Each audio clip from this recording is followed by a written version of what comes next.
بصوا يا جماعة، أنطوني موديست مهاجم كبير؟ أكيد طبعا مهاجم كبير. مسيرته الاحترافية مسيرة كبيرة؟ أكيد طبعا مسيرته كبيرة.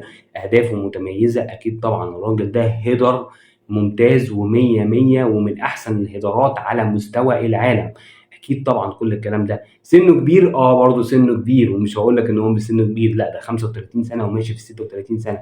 ففي مميزات وفي عيوب كتير للاعب، بس أنا مش عايزك هنا كمشجع أهلاوي تمسك العيوب وتقول وتحكم على الصفقه انها بقت فاشله خلاص، وان انت مش هتستفيد منه حاجه، وان النادي الاهلي ليه جايب لي حد 35 سنه، وانا هعمل ايه بلاعب 35 سنه، ومش هو اللي هيجيب التايهه للنادي الاهلي زي ما طلع قال بعض الاعلاميين. مش عايزك تمشي ورا الكلام ده خالص، ولا كمان عايزك تمشي ورا وجهه النظر المتفائله وتقول لك ان هو ده المهاجم اللي هيعوض النادي الاهلي عن النقص في مركز المهاجم اللي عانى منه النادي الاهلي لسنين طويله، وان هو ده المهاجم السفاح اللي هيكسر اللي هينيم افريقيا من المغرب، واللي هيقضي على كل فرق الدوري المصري.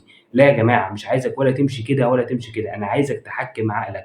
وفي الاول وفي الاخر انا على المستوى الشخصي بسيط جدا في اختيارات مارسيل كولر الفنيه، بس واحده واحده كده، نحاول نتكلم فنيا مع بعض عن اللاعب، ونحكم علينا شويه ونشوف هل اللاعب ده هيبقى مفيد لخطه مارسيل كولر في الموسم الجديد، ولا مش هيبقى مفيد لخطته، وايه هي اهم مميزات وعيوب اللاعب ده. بص يا سيدي، ايه هي في البداية اهم عيوب انطوني موديست المهاجم الجديد للنادي الاهلي؟ ابرز عيب طبعا بالنسبة لي هو اكيد السن. ده عيب واضح جدا وعيب احنا كلنا عارفينه يا جماعة. وان هو يكون 35 سنة وداخل على 36، ده بيقول لك مؤشر خطير جدا، وهو ان انت كنادي اهلي مش هتقدر تستفيد من اللاعب ده غير موسم او اتنين على اقصى تقدير.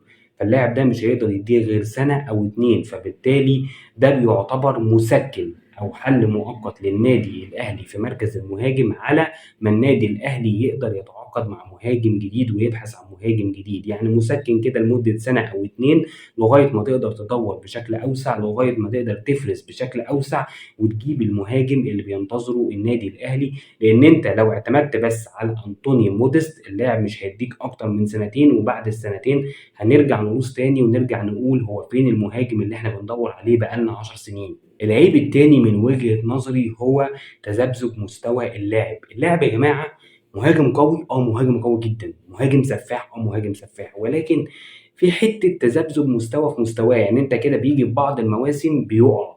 يعني مثلا بتلاقي مثلا في موسم معين جاب 20 جون، 25 جون، 23 جون، عمل 13 اسيست، 15 اسيست، بتلاقي مستوى عالي جدا، ومره واحده بتلاقي الموسم مثلا اللي بعديه او الموسم اللي قبليه جايب 4 اجوان، جايب هدفين، زي اخر موسم مثلا مع بروسيا دورتموند الماني جايب هدفين وعامل اسيست.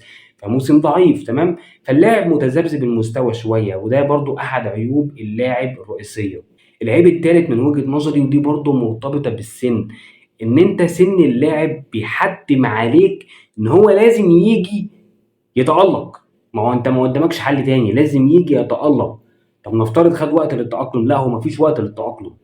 هو للأسف مفيش وقت إن اللاعب يتأقلم، لأن اللاعب 35 سنة، هيقعد قد إيه يتأقلم؟ هيقعد سنة يتأقلم؟ طب أنا مش هقدر أساسا، أنا مش هقدر أستفيد منه أكتر من سنة أو سنتين. تمام. فما ينفعش بقى يبقى قدامه وقت يتأقلم. وبرضه في مشكلة تانية، ان اللاعب ده جاي لك من اوروبا واول مرة يلعب في افريقيا، فهل هيتأقلم بالسرعة المطلوبة ان هو يلعب مع النادي الاهلي في الدوري المصري ويلعب مع النادي الاهلي في دوري ابطال افريقيا وفي الملاعب الافريقيا التعبانة؟ هل هيتأقلم بالسرعة دي؟ وانت للاسف انت ما عندكش رفاهية ان انت تستناه سنة او اتنين، لان هو اساسا سنه كبير، فانت محتاج ان اللاعب يتأقلم بمنتهى السرعة. فدي برضو احد عيوب اللاعب، اللي انت مش ضامن تأقلمه، وفي نفس الوقت مستعجل على تأقلمه. ما ينفعش تستنى سنة او اتنين لغاية ما يتأقلم على الدوري المصري وجو اللعب في افريقيا، خصوصا انه ما لعبش في افريقيا قبل كده نهائي. طيب ايه هي اهم مميزات انطوني موديست مهاجم النادي الاهلي الجديد؟ بصوا يا جماعة، المهاجم ده سفاح، مهاجم سفاح، كواليتي عالي جدا جدا جدا بصرف النظر عن سن اللاعب. بس المهاجم ده يا جماعه بيجيب اهداف بكل الوضعيات، بيجيب اهداف بكل الطرق الممكنه. هيدرز مميز جدا، يعني الهيدرز بتاعته بتقارن بفرق يا جماعه في الدوري الالماني. فالراجل ده هيدرز مميز جدا جدا جدا. وخصوصا كمان مع خطه مارسيل كولر الجديده، واضح ان مارسيل كولر ناوي في الموسم الجديد ان هو مش بس هيعتمد على مهارات حسين الشحات وبيرسي تاو وعلى حلولهم الفرديه، ومش هيعتمد على اختراقات لعيبه وسط الملعب داخل منطقه الجزاء علشان يفاجئ الخصم، واضح إنه ناوي يغيّر الأسلوب ويغيّر التكتيك ويبتدي يعتمد كمان على الكرات العرضية. النادي الأهلي كان عنده مشكلة كبيرة جدًا يا جماعة في الأجوان اللي بيجيبها بالهيد، كان نسبة الأجوان اللي بيجيبها بالهيد قليلة جدًا، جدًا، من أقل فرق الدوري المصري ومن أقل فرق أفريقيا اللي بتعرف تجيب أجوان بالهيد. فمارسيل كولر قرر يعالج المشكلة دي وقرر يتعاقد مع لاعب متميز جدًا في الهيدرز، وخصوصًا إن أنت كمان اتعاقدت مع رضا سليم. رضا سليم يا جماعة أهم ميزة بتميز رضا سليم هي دقة العرضيات الصحيحة اللي بيعملها في كل مباراة.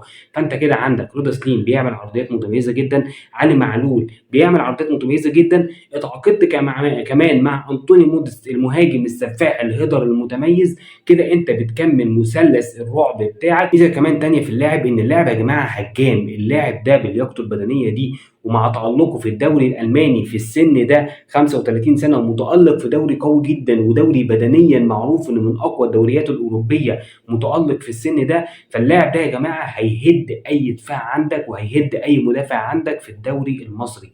يا جماعة فعلًا اللاعب ده كواليتي مختلف وهيفيد النادي الأهلي بشكل كبير جدًا لو تأقلم. أهم حاجة يا جماعة التأقلم، لأنه لو تأقلم اللاعب ده أنت هتقدر تحقق منه استفادة جبارة وهتقدر تحقق منه انطلاقة قوية جدًا وهتعوض نقص رهيب جدًا في مركز المهاجم عانيت منه السنة اللي فاتت.